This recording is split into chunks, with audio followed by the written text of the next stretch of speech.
Boa noite. Começa agora o Jornal da RDC. O governo do estado pede urgência para projetos de privatizações na Assembleia Legislativa. Deputados aprovam um novo salário mínimo regional. Operação da Polícia Civil para combater homicídios e feminicídios prende 67 pessoas no estado. Primeiro dia da Feira Brasileira do Varejo. Evento espera movimentar mais de 7 milhões de reais em negócios. E mais o futebol e a previsão do tempo. E hoje é terça-feira. Fique conosco, Rio Grande se conecta aqui.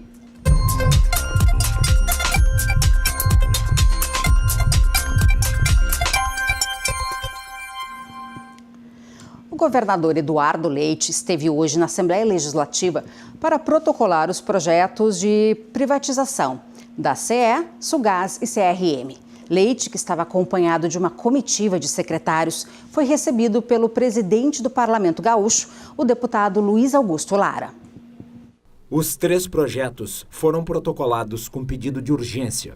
Com isso, terão uma tramitação mais rápida na Assembleia. A ideia do governo é obter a aprovação das privatizações para viabilizar a adesão do Estado no regime de recuperação fiscal. O governador também concedeu uma entrevista coletiva e defendeu as privatizações como uma visão moderna de gestão pública. Pedir à Assembleia Legislativa pela privatização dessas empresas, ela se dá por vários fatores, não apenas pela questão da recuperação fiscal, não apenas por conta da dívida do Estado, é também em função do que isso vai ajudar o Rio Grande do Sul para a adesão ao regime de recuperação fiscal e assim nos permitir com que nós consolidemos a posição de não pagamento da dívida e mais do que isso possamos acessar novos financiamentos para reorganizar o fluxo de caixa do governo, voltar a pagar os servidores em dia, retomar o pagamento também correto de fornecedores, melhorar o perfil da nossa estrutura fiscal do Rio Grande do Sul. Eduardo Leite falou sobre o quanto o governo do estado espera arrecadar com as vendas, mas enfatizou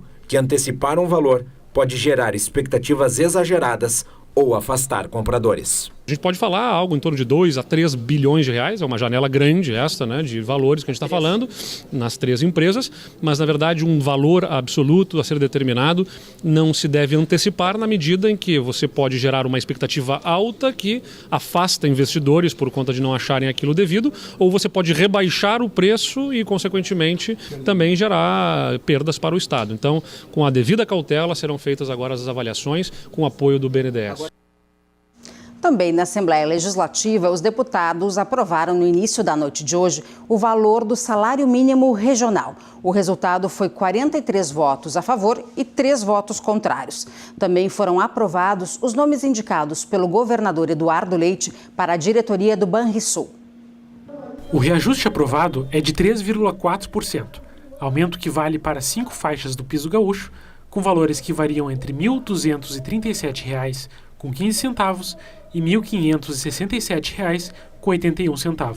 Essa política aqui no Rio Grande do Sul, no piso regional, chega, por exemplo, nas trabalhadoras domésticas, né? Ele é referência, elas não estão organizadas em sindicato.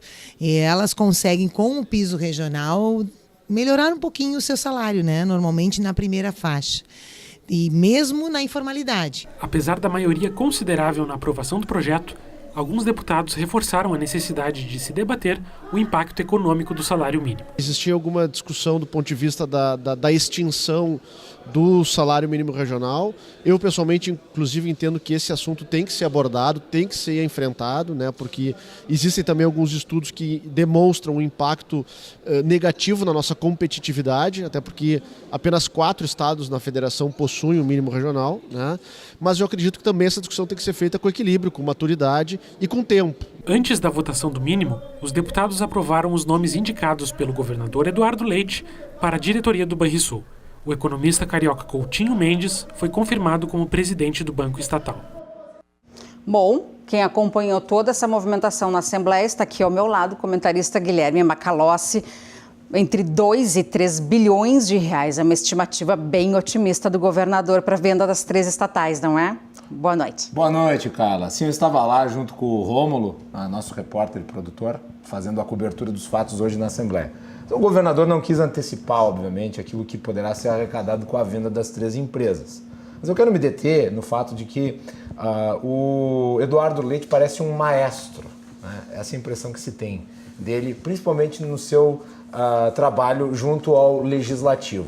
Ele vem dando uma condução muito elegante e efetiva aos projetos que pretende implementar. Esse das privatizações, então, eu acho que é até um case. Primeiro se reuniu com as lideranças políticas que o apoiam na Assembleia, depois expandiu a reunião para os parlamentares da base. Agora foi até o Legislativo protocolar pessoalmente, ou seja, um gesto que ressalta a importância da Casa do Povo no papel que tem de, obviamente, conduzir os projetos que são apresentados pelo Executivo. E com isso, com esta paparicação institucional, ele consegue reunir simpatia o suficiente dentro do plenário para ter os seus projetos aprovados. E vem aprovando projeto atrás de projeto e com celeridade e com ampla maioria. Veja, por exemplo, a discussão que se deu em relação ao fim da necessidade de plebiscitos. Ele pediu urgência no projeto porque ele sabe que vai aprovar, ele sabe que tem os votos necessários para tanto. A votação do mínimo regional também, uma ampla maioria, até a oposição votou com ele, só os partidos, só o Novo, que é um partido de caráter extremamente liberal, é que se manteve contrário, fechou questão contra o mínimo regional. Mas a capacidade do governador de conseguir agregar apoio às suas iniciativas é realmente impressionante. Eu acho, inclusive, que o presidente Jair Bolsonaro, que tem tantas dificuldades em lidar com o Congresso Nacional, poderia vir aqui para o Rio Grande do Sul fazer um cursinho com o Eduardo Leite em interlocução política. Guilherme, deixa eu te perguntar uma coisa. A gente viu os projetos, né? Eu tinha uma grande curiosidade para ver como seriam os projetos. Eles simplesmente autorizam o Executivo para fazer essa sessão, concessão, enfim, tem todas as parcial, integral, enfim, é só uma autorização para se fazer e aí ao longo do tempo a gente vai ter esses editais para saber realmente como é que vai ser essa transição, né, para sair do poder público para a iniciativa privada. Em caráter de urgência... 30 dias de debate, de análise. 30 dias é o período, depois ele tranca a pauta. De tranca a pauta, ou seja, nenhum outro projeto pode ser discutido a não ser este. Então é isso, os deputados têm que aprovar a autorização do Executivo... Podem negar a aprovação? Eu acho que não vão negar. Não, mas é isso, é só para explicar. O que a votação anterior que teve na Assembleia, ela tirou a necessidade do governador do Estado realizarem um plebiscito para obter autorização de vender. Hoje basta a autorização da Assembleia. E agora ele enviou 3 projetos, um para cada uma das estatais, para que a Assembleia, então, autorize ou não a venda das empresas. Obtendo a autorização, ele pode vender. Então, os editais devem ficar para o segundo semestre? Claro, sem dúvida. Então, em relação ao mínimo regional, qual é a tua opinião? Bom, não precisamos ter, como o deputado do Novo... Vamos lá, o que eu digo a respeito? Existe a ideia, existe a ideologia política, existe o pensamento econômico. Eu, por exemplo, sou um liberal, eu entendo que o salário mínimo é um problema, só que existe a realidade. E, na realidade, o salário mínimo ele se demonstra efetivo para alguns fatores. Então, não tem como tu revogar a realidade. E no momento que tu impedir um aumento do salário mínimo, ou negar o aumento do salário mínimo, ou acabar com o salário mínimo, é absolutamente inviável. Não dá para fazer. Para encerrar o Cruzando de hoje... Nós vamos falar sobre o Dia da Liberdade de Impostos, que é nessa semana, em virtude da carga tributária no Brasil e no Estado, que são altíssimas. Nós vamos debater sobre isso. Quinta-feira, né? A gente vai estar mostrando tudo aqui no Rio. Quinta-feira, mas vamos antecipar o debate para hoje. Tá certo. Muito obrigada mais uma vez. Obrigado, Carla. Até amanhã. Até amanhã. Bom, agora a gente vai falar de polícia. 67 pessoas foram detidas hoje no Rio Grande do Sul durante uma operação da Polícia Civil para combater homicídios e feminicídios. No Rio Grande do Sul, 43 pessoas foram presas por homicídio e 24 por feminicídio. A operação foi realizada em 21 estados e no Distrito Federal e aconteceu com o apoio do Ministério da Justiça e Segurança Pública. Foram utilizados vários recursos tecnológicos para a investigação e localização dos foragidos. Essa operação tem como objetivo especialmente a prisão de foragidos, sejam eles foragidos por prisões provisórias já decretadas pelo Judiciário, sejam pessoas que se encontram foragidas já com prisões, com sentenças condenatórias definitivas nas varas de júri, condenados por homicídio. Nós fizemos todo um levantamento desses foragidos, né, desses homicidas foragidos, e então desenvolvemos com ferramentas de inteligência, né, e outras diligências de investigação ações no sentido de efetivamente encontrá-los. As ordens judiciais foram cumpridas em Porto Alegre, região metropolitana, além dos municípios de Passo Fundo, Caxias do Sul, Pelotas e Santa Maria. Temos hoje prisões de indivíduos que já estavam com sentença, mas também prisões preventivas de fatos recentes, né, onde nós realizamos, além do cumprimento da prisão, algum cumprimento também de mandados de busca e apreensão em residências, com o objetivo também de apreender armas, drogas, objetos relacionados a esses homicídios que estamos investigando. Destacamos hoje também uma prisão que foi bem importante, uma prisão que foi efetuada pela Delegacia de Homicídios de Canoas, de um fato ocorrido no último dia 20, então uma semana após o fato já esclarecido, um duplo homicídio na cidade de Canoas, em que hoje também aproveitamos a operação a fim de que a gente possa divulgar esse fato, demonstrando então que não é só uma operação no sentido de trabalhar com fatos antigos, mas também com situações bem recentes, tanto do DPM como dos demais departamentos. Então esse enfoque tanto no homicídio como no feminicídio. Começou hoje no Centro de Eventos da Fiergs a 7ª edição da Feira Brasileira do Varejo. A expectativa é que sejam gerados mais de 7 milhões em negócios nos 3 dias de evento. Guarda-chuvas coloridos, estampados, para meninos e meninas, sem preconceitos. Esta marca existe há 20 anos no mercado, trabalhando para proteger quem precisa fugir da chuva e veio participar da feira para ampliar ainda mais o alcance dos produtos. A gente espera fazer alguns contatos interessantes que possam prospectar em vendas no futuro, além de expor a nossa marca para conhecedores da moda e do varejo. Assim como o Thiago, outros 80 expositores também estão aqui para divulgar produtos e serviços que fazem parte do setor varejista. Uma forma de divulgação para os consumidores, assim como de estabelecer novas conexões e contatos no ramo. Mais de 7 mil pessoas devem passar por aqui nos 3 dias de evento. A expectativa da organização é que saiam 7 milhões de reais em negócios até quinta-feira. Já na abertura oficial, autoridades dos governos municipal e estadual, assim como empresários e representantes do setor, deram um recado. Isso é muito importante porque faz com que a economia se reinvente, se remodele em relação ao que está acontecendo hoje. O que tem se dito muito nos últimos anos é o seguinte: fazer a mesma coisa que está sendo feito até hoje não vai levar a lugar diferente. A Feira Brasileira do Varejo tem essa pretensão de mostrar caminhos diferentes para os lojistas que vierem aqui, para irem a lugares diferentes a partir desses 3 dias de imersão no varejo. Um dos destaques do evento é o Desafio Fashion, que tal aprender um pouco sobre moda desenhando a partir de um manequim vivo. Nesta 4ª edição, o concurso destaca estudantes e profissionais da moda para fazer um mega projeto durante os dias de evento. E a pressão é grande. E aqui tu vai ter que fazer todas as peças enquanto está acontecendo o evento durante 3 dias. 3 dias vai ser, o primeiro dia são 3 looks que tu tem que montar. Fora cartão de visita, como se estivesse montando uma empresa. No segundo dia tu tem que montar a vitrine da tua loja. No segundo dia, e no terceiro dia tem o desfile da tua marca, com todas as peças que tu fez aqui dentro do evento. O nome é desafio, né? Então realmente vai ser um baita desafio.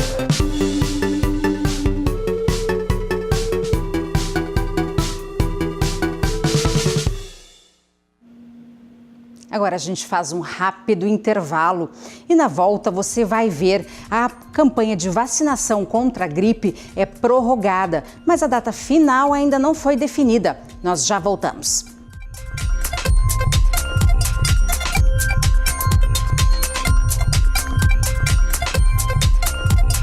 Estamos de volta com o Jornal da RDC desta terça-feira. O Procon divulgou hoje nova pesquisa de preços de 20 medicamentos nas 5 redes de farmácias aqui da capital. Segundo a Agência Nacional de Vigilância Sanitária, há um valor máximo que pode ser pago pelo consumidor. E nessa variação de preços, em alguns casos, a variação é muito grande. Paracetamol 200mg é encontrado no Tilenol. O valor do medicamento nas farmácias varia entre R$ 19,57 e R$ 23,86. Nos medicamentos genéricos, a diferença chega a quase R$ 9,00, variando entre R$ 1,49 e R$ 9,98. O preço de remédio com ácido acetil salicílico 100 mg e com 10 comprimidos também tem diferença em medicamentos como AS infantil, aspirina e Melhoral. Os valores foram de R$ 5,16 e R$ 6,16. Já o valor do genérico varia entre R$ 75 centavos e R$ 3,04. O preço da Neosaldina, cuja substância é dipirona, fica entre R$ 21,79 e R$ 27,89. O medicamento genérico não foi encontrado em nenhuma das 5 redes de farmácias. Já o remédio Amoxil, cuja substância é amoxilina, só foi encontrado em uma das redes de farmácia. Ele custa R$ 102,87. Na versão genérica, o preço varia entre R$ 18,77 e R$ 50,57. A campanha de vacinação contra a gripe, inicialmente prevista para se encerrar no próximo dia 31, foi prorrogada. A informação foi divulgada pelo ministro da Saúde, Luiz Henrique Mandetta, que não esclareceu por quanto tempo a campanha permanecerá ativa. A meta do Ministério da Saúde era vacinar 90% do público-alvo até o dia 31. No entanto, até ontem, apenas 71% das pessoas haviam sido vacinadas. Segundo o ministro da Saúde, a maioria dos estados deve atingir 85% do público-alvo até o final da semana. Os estados com menor índice de vacinação até o momento são Pará, Roraima e São Paulo. Agora a gente fala da previsão do tempo. Essa terça-feira foi marcada por chuva intercalada com períodos de céu nublado. Vamos ver como fica o clima em algumas regiões do estado. Gramado, na Serra Gaúcha, tem sol entre nuvens. A temperatura varia entre 11 e 16 graus. Estância Velha, no Vale dos Sinos, também tem sol entre nuvens. Os termômetros variam entre 14 e 21 graus. Em Santa Maria, a mínima é de 13 e a máxima de 20 graus. A cidade do centro do estado tem sol entre nuvens. Em Pelotas, no sul do estado, o sol aparece entre nuvens e a temperatura varia entre 13 e 21 graus. O sol aparece em Uruguaiana, na fronteira oeste, mínima de 14 e máxima de 22 graus.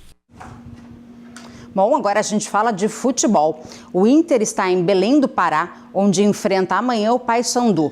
O jogo começa às 7h15 da noite e o Colorado pode perder por até um gol de diferença, que ainda se classifica para as quartas de final da Copa do Brasil. Mais tarde, às 9h30 da noite, o Grêmio recebe o Juventude na Arena. Após o empate de 0-0 em Caxias, o tricolor precisa vencer para se classificar para a próxima fase. A gente vai agora ao comentário de Ribeiro Neto. Muito bem, chegou a rodada da Copa do Brasil, Paladino brasileiro, e é a rodada definitiva, provavelmente antes da Copa América. E depois é sorteio, ou seja o que Deus quiser. Mas para que isso aconteça, bom, no caso do Internacional, a gente tem que convir de que o caminho já foi 99% traçado. Eu não acredito que o Inter, mesmo que vai enfrentar alguma pressão em Belém, o Paysandu está em crise, demitiu o treinador, a torcida está pressionando, mas a qualidade do Inter é maior. E mais ainda, pela vantagem de 2 gols. Então, não vejo nenhum problema. Agora, aqui na Arena, por mais favorito que seja o Grêmio, eu vejo que o confronto está em aberto. Não porque o Grêmio não seja o favorito. Não porque o Grêmio não tenha mais time. Tem mais grupo, mais técnico, torcedor, enfim. Tudo está a favor do Grêmio. O que pode dar errado é uma estratégia do Juventude, que aliás já foi feita, lembram, no segundo jogo do Gauchão, um 0-0 na Arena? Pois então, o perigo está aí. E indo para os pênaltis, você sabe que é a loteria. Mas numa tendência, meus amigos, a dupla Grenal passa de fase. E aí a Copa do Brasil entra realmente num ritmo mais acelerado. É o prato principal desta quarta-feira. Está servido? Legal, obrigada, Ribeiro. Os alimentos orgânicos são uma opção alternativa e saudável à saúde e ao meio ambiente. Além disso, no caso de frutas e legumes, as cascas de semente também podem ser consumidas, evitando o desperdício. Os alimentos orgânicos são produzidos com métodos que não utilizam agrotóxicos sintéticos, transgênicos ou fertilizantes químicos. Além de não causar danos ao meio ambiente, as técnicas usadas no processo de produção preservam a qualidade do alimento e, claro, reduzem os danos à saúde de quem os consome. principal diferença é a qualidade desse produto em relação ao consumo. Então, esse alimento orgânico, a gente sabe que vai estar comendo sem nenhum tipo de produto químico. Então, ele é 100% sem produto químico, natural, e a gente vai ter certeza que não vai estar comendo algumas outras coisas além do alimento. Por exemplo, pesticidas a gente sabe que são cancerígenos e podem trazer vários malefícios também à nossa saúde. Outro benefício dos alimentos orgânicos é que tudo pode ser consumido, inclusive as cascas. As pessoas reclamam, às vezes, que podem ter um preço um pouquinho mais elevado, mas a gente aproveita tudo, desde a casca, as sementes, porque a gente sabe de onde veio, qual é a procedência, e também o tempo de geladeira, o tempo de duração. Ele dura mais e a gente pode aproveitar todo o alimento. A nutricionista conta que entre os alimentos que podem ser consumidos com casca estão a beterraba e o abacaxi. Então, a beterraba, o tamanho dela é o mesmo tamanho da não orgânica, essa é uma beterraba orgânica, e a gente pode usar toda ela. O sabor é completamente diferente do produto orgânico e do não orgânico. Então, se você tem aquela coisa de não gostar da beterraba, prove uma orgânica primeiro para depois dizer que não gosta. O abacaxi a gente vai aproveitar todo. A gente pode tirar a casca dele e usar para fazer um suco. Vou tirar a casca, vou ferver, fazer um suco e aproveitar a parte de dentro toda. Então, o alimento acaba sendo um valor bem acessível e eu aproveito todo. Também é possível encontrar sementes, grãos e até mesmo frutas congeladas entre os alimentos orgânicos. Em todos eles há um selo de identificação. Se o produto é embalado, ele tem um selo certificando que esse produto é orgânico, tá? Ele tem que ter essa certificação de orgânico. E quando é um lugar onde você vai comprar, uma feira, ela tem que ter certificação, o produtor tem que estar certificado. Bem, o Jornal da RDC fica por aqui. Mais notícias amanhã ao meio-dia no Rio Grande em Movimento. Você fica agora com o Cruzando as Conversas e a gente se vê amanhã, quarta-feira.